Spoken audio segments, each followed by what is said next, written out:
Hello everyone, I am Deepanshu Jain, paramedical विज्ञान में सबका स्वागत करता हूं। दोस्तों, आज हम पढ़ने वाले हैं फैलोपियन ट्यूब के बारे में। फैलोपियन ट्यूब क्या होती है, उसकी anatomy, physiology, structure, function, layer वगैरह सब कुछ बताऊंगा आपको अच्छे से। तो देखो, फैलोपियन ट्यूब से पहले आपको एक बार रिमाइंड कराता हूं मैं कि फीमेल रिप्रोडक्टिव सिस्टम को हमने दो पार्ट में डिवाइड किया था, प्राइमरी और सेकेंडरी। सेकेंडरी में हमने एक्सटर्नल जेनिटलिया पूरा पढ़ लिया, वजाइना, सर्विक्स, यूट्रस देख लिया। आज हम देखेंगे फैलोपियन ट्यूब के बारे में। इससे नेक्स्ट लेक्चर में हम कवर करेंगे ओवरीज को। तो देखो, फैलोपियन ट्यूब क्या होता है, इसको समझते हैं अच्छे से डिटेल में। तो देख रहे हो आप, ये जो दिख रही है ना आपको, ये क्या है हमारी, ये है हमारी फैलोपियन ट्यूब। ये पूरी आपको जो दिख रही है, ये क्या है हमारी फैलोपियन ट्यूब होती है। इसकी लेंथ कितनी होती है? 10 से 12 सेंटीमीटर ये लंबी होती है। ठीक है, प्रॉपर इसकी लेंथ क्या है? 10 से 12 सेंटीमीटर लंबी है। इसको हम यूट्राइन ट्यूब भी कहते हैं। यूट्राइन ट्यूब, यूट्राइन ट्यूब क्यों बोलेंगे? क्योंकि ये यूट्रस से कनेक्टेड है। यूट्रस से आपका वर्ड आया यूट्राइन। ठीक, या फिर इसको क्या बोलते हैं? ओविडक्ट भी बोलते हैं, क्योंकि ये ओवरी से कनेक्टेड है। ठीक है, ओवरी से लेके जाएगी कहां तक? यूट्रस तक। तभी इधर से आपके दोनों वर्ड आए, यूट्रस, यूट्राइन ट्यूब भी आया, ओविडक्ट भी आया।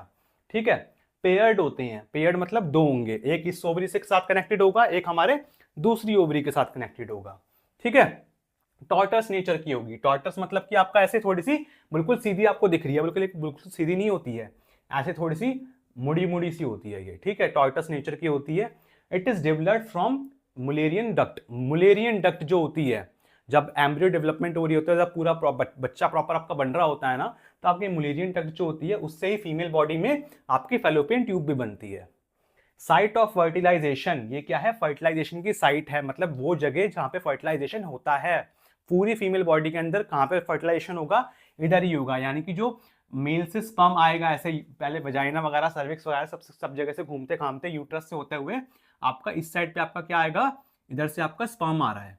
ठीक है, ये आपका स्पर्म है। ठीक, स्पर्म आपका ओवरी के साथ, जो ओवरी ने जो एग दिया बेसिकली ओवम, उसको साथ आपका इधर ही जाके क्या करेगा? मीट करेगा। ठीक है, और इधर आपका क्या होगा? फर्टिलाइजेशन होगा। ठीक है, बेबी का फॉर्मेशन फिर इधर से आपका होते होते वो मल्टीप्लिकेशन, जो माइटोसिस डिवीजन हो रहा है, होते होते वो आपका यूट्रस में जाके इंप्लांट हो जाएगा। ओके, तो ये इसका काम होता है, बेसिकली फर्टिलाइजेशन की जगह होती है ये। और बेसिकली फर्टिलाइजेशन भी कहां पे होगा? आपके एम्पुला में। अभी आपको दिखाता हूं एम्पुला कहां पे होता है। Transport the fertilized egg to the uterus for implantation. साथ साथ इसका काम क्या होता है? जो आपका जो बेसिकली क्या है, इधर फर्टिलाइजेशन हो गया। फर्टिलाइज होने के बाद जो फर्टिलाइज्ड एग बना, जो आपका ये फर्टिलाइज्ड एग है, उसको भी ट्रांसपोर्ट करेगा। ओवम को तो करता ही करता है। ठीक है, स्पर्म नहीं मिला तो ओवम को तो हर महीने उसको करना ही है ट्रांसपोर्ट। ठीक, अगर आपको उसको ओवम मिल गया, स्पर्म मिल गया, स्पर्म ओवम के साथ मिल गया, फर्टिलाइज जो एग हुआ, ठीक, उसको भी ये ट्रांसपोर्ट करेगा यूट्रस तक, ताकि वो बच्चा आपका इंप्लांट हो पाए आपके यूट्रन लाइनिंग में, और उसके बाद आपका बेबी का न्यूट्रिशन वगैरह लेके वो बेबी आपका डेवलप हो। ठीक, तो इसका सारा काम होता है। अब देखो इसके बाद फैलोपियन ट्यूब की ओपनिंग्स। तो फैलोपियन ट्यूब के देखो बच्चों, दो ओपनिंग्स होती हैं।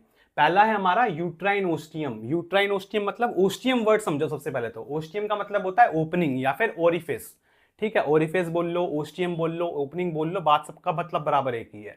ठीक है, तो यूट्राइन ओस्टियम या फिर एब्डोमिनल ओस्टियम, दो इसकी ओपनिंग होती है। ठीक, सबसे पहले देखो आपका आपका एब्डोमिनल ओस्टियम देखो सबसे पहले। एब्डोमिनल ओस्टियम समझते हैं हम। एब्डोमिनल ओस्टियम क्या होता है? देखो, this opening is near the ovary. ये क्या है? ओवरी से नियर है, कनेक्टेड नहीं है डायरेक्टली। डायरेक्टली कनेक्टेड नहीं होगी। इधर आप देख सकते हो, ओवरी आपका अलग है, आपका यूट्राइन ट्यूब आपकी अलग है।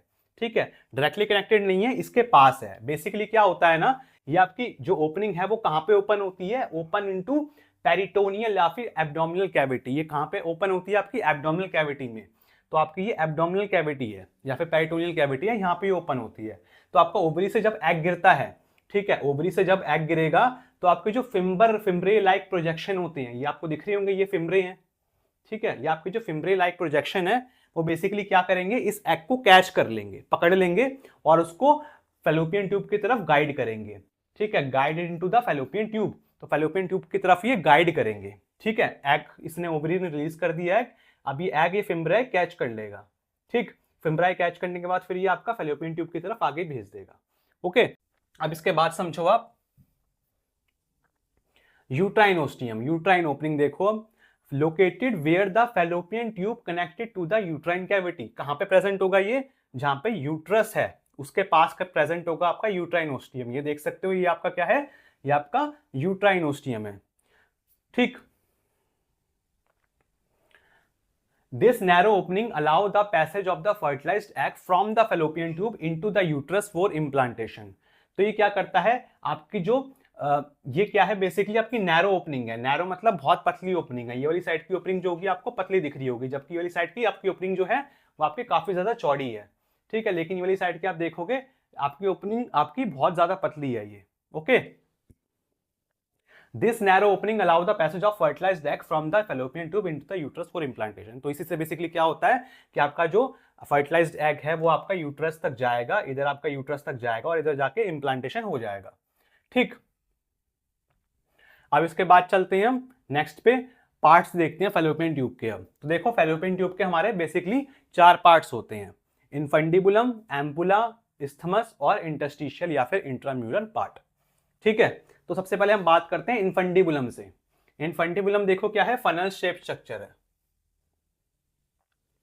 चलो ब्लू कलर ले लेते हैं। ठीक, इनफंडिबुलम क्या है, फनल शेप्ड स्ट्रक्चर है। सबसे पहले तो ये समझो, फनल जैसे आपका फलन होता है ना, इस तरीके का आपका फनल होता है। ठीक है, इसको थोड़ा सा उल्टा कर दोगे तो फनल ही है, जिससे पेट्रोल भरवाया होगा तुमने कभी कभार, खराब खत्म हो गया होगा तो फनल होता है वो, funnel shape structure and closest to the ovary. ठीक है, कहाँ पे प्रेजेंट होगा, ओवरी के पास प्रेजेंट होगा, ओवरी के क्लोजेस्ट होगा। इट हैज फिम्ब्रे, या इसके पास क्या होंगे, फिम्ब्रे लाइक प्रोजेक्शन होते हैं। ठीक है, जो कि आपके एग को कैच कर लेते हैं जब भी ओव्यूलेशन होता है। ओव्यूलेशन कहाँ से होगा आपका, ओवरी ओव्यूलेशन करेगी। ओव्यूलेशन मतलब ओवम को रिलीज करना। एम्पुला, एम्पुला देखो the widest and the longest portion of the tube where fertilization occur. तो एम्पुला क्या है, सबसे लंबा पोर्शन है। एम्पुला क्या है हमारा, सबसे लंबा पोर्शन है आपका पूरी फैलोपियन ट्यूब का, और सबसे वाइडेस्ट है, सबसे वाइड भी है और सबसे लॉन्गेस्ट पोर्शन भी है हमारे फैलोपियन ट्यूब का। और इधर ही आपका क्या होता है, फर्टिलाइजेशन भी होता है। ओके, इस्थमस के बारे में जानते हैं। ये वाला जो पोर्शन है आपका, ये क्या आ गया, इस्थमस आ गया। ठीक है, तो इस्थमस समझते हैं, अ नैरो, ये ऊपर वाइड वाइड थे। ठीक है, ये फनल शेप का था। ठीक है, ये वाइड था, अब क्या हो गया, इधर से नैरो होना चालू हो गया। ये क्या है, नैरो शेप हो, थोड़ी सी पतली होने लगी ना ट्यूब, इधर से चौड़ी थी, फिर तो आपकी इधर पतली होने लगी ट्यूब अब। ठीक, नैरो होगा, मस्कुलर पार्ट होगा, मतलब मसल से बना हुआ है बेसिकली, पूरी फैलोपियन ट्यूब भी बनी हुई है। That connect the ampulla to the uterus, तो आपका जो एम्पुला को यूट्रस से कनेक्ट करवाने का काम करता है। It helps in the movement of fertilized egg. तो बेसिकली क्या कर रहा है, ये जो आपका फर्टिलाइज्ड एग है उसको मूवमेंट करवाने में बहुत अच्छे से हेल्प करता है आपका इस्थमस, क्योंकि आपका नैरो हो गया ये, इधर तक तो ठीक था, प्रॉपर्ली आपका आ रहा था। ठीक है, लेकिन जब जगह आपका पतली हो जाएगी तो उसको मूव करने के लिए थोड़ी ज्यादा हेल्प चाहिए होती है। तो मसल से क्या करता है ना, मस्कुलर जो पार्ट है, मसल से क्या करेंगे, उसको कॉन्ट्रैक्शन वगैरह करेंगे, पेरिस्टलाइसिस मूवमेंट होता है बेसिकली, तो वो होता है। ठीक, तो ये आपका इधर होगा इस्थमस में। इसके बाद देखो आप इंटरस्टिशियल या फिर इंट्राम्यूरल पार्ट। तो इंटरस्टिशियल को हम इंट्राम्यूरल भी कहते हैं। ठीक, ये वाला पार्ट होता है आपका, छोटा सा दिख रहा होगा आपको।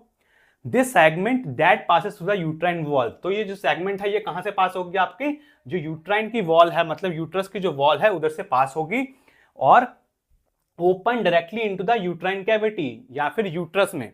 तो डायरेक्टली कहां पे ओपन करवाएगी, फैलोपियन ट्यूब को यूट्राइन कैविटी के अंदर डायरेक्टली ओपन करवाएगी। ठीक है, और पूरी फैलोपियन ट्यूब का सबसे पतला हिस्सा कौन ही है, ठीक है, narrowest section of the tube. तो सबसे नैरोएस्ट सेक्शन कौन है ट्यूब का, आपका इस्थमस ही है, या फिर आपका बेसिकली इंटरस्टिशियल है। ठीक है, इस्थमस भी है नैरो, लेकिन सबसे ज्यादा पतला कौन सा एरिया है आपका, इंटरस्टिशियल है। ठीक, अब इसके बाद हम बढ़ते हैं नेक्स्ट पे, पार्ट्स देख लिए। अब इसके बाद देखो फंक्शन, 3 फंक्शन बताऊंगा, अच्छे से एक्सप्लेन करूंगा, ध्यान से समझ लेना तीनों फंक्शन को। देखो सबसे पहला फंक्शन क्या है इसका, एग को ट्रांसपोर्ट करना। ठीक है, जो भी आपका एग रिलीज होगा,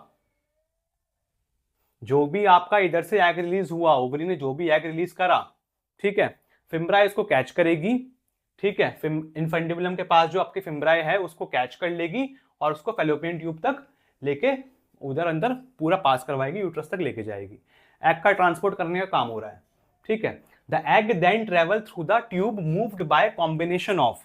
तो एग जो आपका मूव हो रहा है, एग के अंदर खुद के पास फ्रुक्टोज तो है नहीं है, स्पर्म में तो टेल होती है ना, ताकि वो मूव कर पाता है। एग के पास तो ऐसा कुछ नहीं है, तो वो मूव कैसे होगा, वो आपका मूव होता है सिलियरी एक्शन से।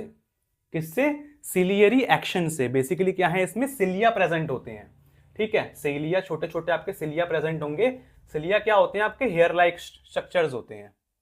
ठीक है, इधर आपके क्या होंगे, छोटे छोटे से आपके सिलिया प्रेजेंट होंगे। ठीक है, इनको हम क्या बोलेंगे, सिलिया बोलेंगे। हेयर लाइक स्ट्रक्चर होते हैं जो कि आपका उसको थोड़ा थोड़ा करके धकेलते रहते हैं। साथ साथ इसमें क्या होता है, मस्कुलर कॉन्ट्रैक्शन भी होता है, मैंने आपको बताया था पैरालिसिस टाइप का। ठीक है, तो मस्कुलर मसल्स वगैरह भी हमने देखा था, इस्थमस में भी आपकी काफी ज्यादा होती हैं, उसको जब पुश करने का काम कर रही हैं। ठीक, तो मस्कुलर कंट्रैक्शन से आपका सिलियरी एक्शन से जो आपका एग होता है वो आपका ट्रांसपोर्ट होता है बेसिकली। ठीक है, तो आपका एग जो है वो इस तरीके से ट्रांसपोर्ट होगा सिलियरी एक्शन से और आपका मस्कुलर कंट्रैक्शन से। देन इसके बाद देखो आपका दूसरा function site of fertilization. Site of fertilization यहीं पे क्या होता है, हमारा फर्टिलाइजेशन होता है। ठीक है, तो आपका बेसिकली क्या है, जो एम्पुला होता है, ठीक, जो आपका एम्पुला है, एम्पुला में क्या होगा, फर्टिलाइजेशन होगा, जहां पे ही आपका स्पर्म जो होगा वो आपके ओवम के साथ मिलता है। द फर्टिलाइज्ड एग ज़ाइगोट जो भी बना begins to travel divide and form an embryo as it continues to travel through the tube. तो आपका जब ये स्पर्म जो है ओवम के साथ मिल गया, इसने जो ज़ाइगोट बना लिया, वो आपका डिवाइड करते करते माइटोसिस डिवीजन करते करते वो आपका इसी में करते करते आपका यूट्रस तक चले जाएगा। ठीक है, तो इसका माइटोसिस डिवीजन करते करते यूट्रस तक जाएगा, उधर जाके ये इम्प्लांट हो जाएगा। ठीक है, तो इसका काम होता है एग को ट्रांसपोर्ट करने के बाद। ठीक है, दूसरा हमने देखा था साइट ऑफ फर्टिलाइजेशन। इसके बाद हम देखते हैं तीसरा फंक्शन इसका, नरिशमेंट ऑफ द एग या फिर एम्ब्रियो। तो आपका जब एग होता है या फिर जो भी आपका जाइगोट बना, उसको ये नरिशमेंट भी देगा। इसमें क्या होता है ना, बेसिकली आपकी म्यूकोजल सेल्स होते हैं, देखो जो सबसे ज्यादा इंपॉर्टेंट होते हैं ये अपने क्या है, म्यूकोजल सेल्स हैं, ये आपके बहुत इंपॉर्टेंट होते हैं। ये क्या करते हैं, न्यूट्रिएंट रिच फ्लूइड सिक्रीट करते हैं। ठीक है, जो आपका न्यूट्रिएंट रिच फ्लूइड होता है इसको सिक्रीट करेंगे। ठीक, इस न्यूट्रिएंट रिच फ्लूइड को सिक्रीट करा, डेट सपोर्ट द एग और एम्ब्रियो। ये एग को भी सपोर्ट करेगा, यानी कि ओवम को भी सपोर्ट करेगा, और हमारा जो एम्ब्रियो बन गया, बाय चांस स्पर्म मिल गया उसको, एम्ब्रियो बन गया, तो उसको भी सपोर्ट करेगा उसके जर्नी के थ्रू। ठीक, तो ये इसका काम होता है आपके फैलोपियन ट्यूब का। अब इसके बाद देखो बच्चों लेयर्स। हमारा जो फैलोपियन ट्यूब होती है इसमें बेसिकली देखो 3 लेयरें होती हैं, म्यूकोसा, मस्कुलैरिस और सिरोसा। तो 3 अपनी लेयर होती है, म्यूकोसा, मस्कुलैरिस और सिरोसा। इसको एक एक करके समझ लेते हैं। तो देखो इस स्ट्रक्चर में आपको तीनों लेयर दिख रही होंगी, यूट्रीन ट्यूब ट्यूनिक्स। ठीक है, यूट्राइन ट्यूब ट्यूनिक्स, या फिर ट्यूनिक्स बोल लो या फिर लेयर्स बोल लो, बात एक ही होती है। ठीक, तो म्यूकोसा सबसे अंदर वाली लेयर, उसके बाद आपको दिख रही होगी मस्कुलैरिस, देन सबसे ऊपर होती है हमारी सिरोसा। ठीक, तो सबसे पहले देखो आप समझो म्यूकोसा क्या होता है। सबसे इनर मोस्ट लेयर होती है, सबसे अंदर वाली लेयर आपकी होगी mucosa, which has ciliated and non ciliated cells. मैंने बताया था ना, cilia hair like structure present होंगे जो कि मूव करवाते हैं। ठीक, तो वो कहां पे प्रेजेंट होते हैं, आपके इधर ही प्रेजेंट होते हैं, आपकी म्यूकोसा के अंदर। सिलिएटेड सेल्स भी प्रेजेंट होंगे, नॉन सिलिएटेड भी प्रेजेंट होंगे। ठीक है, यानी कि हर सेल्स में सिलिया प्रेजेंट होगा, हर एक में नहीं होता, कुछ कुछ में ही होगा। The cilia move rhythmically to help transport the egg और एम्ब्रियो टुवर्ड द यूट्रस। तो सिलिया क्या करता है, एग को जो है वो रिदमेटिकली प्रॉपर रिदम के साथ उसको मूव करवाता है और उसको ट्रांसपोर्ट करवाने में हेल्प करता है आपका। तो म्यूकोसा लेयर आपकी बहुत ज्यादा इंपॉर्टेंट होती है। इसके बाद देखो आप मस्कुलैरिस वाली लेयर। मस्कुलैरिस देखो, द मिडल लेयर, जो बीच वाली लेयर होती है वो क्या है, हमारी मस्कुलैरिस लेयर है। ठीक, स्मूथ मसल से बनी होती है आपके, याद रखना बच्चों, किससे बनी होगी अपनी, ये स्मूथ मसल से बनी होगी, ये अपनी स्मूथ मसल से बनी हुई है। दीज मसल्स कॉन्ट्रैक्ट और to propel the egg through peristalsis. तो बेसिकली मैंने आपको बताया था, पेरिस्टलाइसिस करके आपका जो एग होता है वो आगे मूव करता है पेरिस्टलाइसिस से और सिलियरी एक्शन से। तो सिलियरी एक्शन आपका करवाएगी म्यूकोसा वाली लेयर। ठीक है, मस्कुलैरिस लेयर क्या करवाएगी, कॉन्ट्रैक्शन करवाएगी, पेरिस्टलाइसिस करवाएगी। ठीक है, ये इसका काम होता है। अब इसके बाद देखो हमारी सबसे टॉप मोस्ट लेयर जो है वो है हमारी सिरोसा, आउटर मोस्ट लेयर होती है जो कि इस पूरे फैलोपियन ट्यूब को कवर करती है और प्रोटेक्ट करती है। प्रोटेक्शन का बेसिकली काम होता है इसका कि ये प्रोटेक्ट करेगी। ठीक है, इसके बाद समझो blood supply. Blood supply, nerve supply देख लेते हैं। तो ब्लड सप्लाई देखो, आर्टीरियल ब्लड सप्लाई किससे हो रही है, ओवेरियन आर्टरी से और यूट्राइन आर्टरी से। ठीक है, तो ओवरीज की जो आर्टरीज होंगी, ठीक है, ओवेरियन ब्रांचेस जो हैं वो आपकी फैलोपियन ट्यूब को भी क्या दे रही हैं, सप्लाई दे रही हैं। ठीक है, बाकी यूट्राइन की जो आर्टरीज आ रही हैं, यूट्राइन आपके देख सकते हैं, यूट्रस की जो ट्यूब आपकी जो ब्लड वेसल्स है वो आपकी फैलोपियन ट्यूब को भी आपको ब्लड दे रही है। ठीक, वेनस ड्रेनेज, यानी कि डीऑक्सीनेटेड ब्लड कौन लेके जाएगा, आपका ओवेरियन वेन और यूट्राइन वेन सेम है आपकी, आपको दिख रही होंगी ओवेरियन वेन, यूट्राइन वेन, वो आपकी क्या करती हैं, इसको आपका डिऑक्सिन ब्लड को लेके जाती हैं। बाकी आप इसके अलावा देख सकते हो सपोर्टिंग के लिए आपको क्या है, आपको लिगामेंट दिख रही है इधर, आपकी क्या होती है, ब्रॉड लिगामेंट होती है, प्रॉपर आपके यूट्रस को, फैलोपियन ट्यूब को, ओवरी को, सबको ये सपोर्ट देती है। ठीक है, तो ये आपकी क्या है, पूरी की पूरी आपको ये लिगामेंट होती है। इसके बाद देखो अब नर्व सप्लाई, नर्व सप्लाई किससे होगी, सिंपैथेटिक और पैरासिम्पैथेटिक देखेंगे इसमें हम। सिंपैथेटिक नर्व सप्लाई कौन देगा, superior hypogastric plexus and ovarian plexus. तो सिंपैथेटिक होगा आपका सुपीरियर हाइपोगैस्ट्रिक प्लेक्सिस से और ओवेरियन प्लेक्सिस से, और पैरासिम्पैथेटिक आपका होगा पेल्विक स्प्लेनिक नर्व से, S2 से S4, जो कि आपकी ब्रांचेज होती हैं सैक्रल प्लेक्सिस की। ठीक है, तो ये याद करने वाली चीज ये है, इसमें ज्यादा ये समझाने वाली चीज है ही नहीं, ये याद करने वाली थी। ठीक है, इसको आप याद ही करना। बाकी ये तो बहुत कॉमन है कि आर्टरी सप्लाई आपकी ओवरी से होगी, यूट्राइन से होगी, वेन भी आपका सेम ही होगा। ठीक है, इसको आप थोड़ा सा वर्ड्स को थोड़ा याद कर लेना।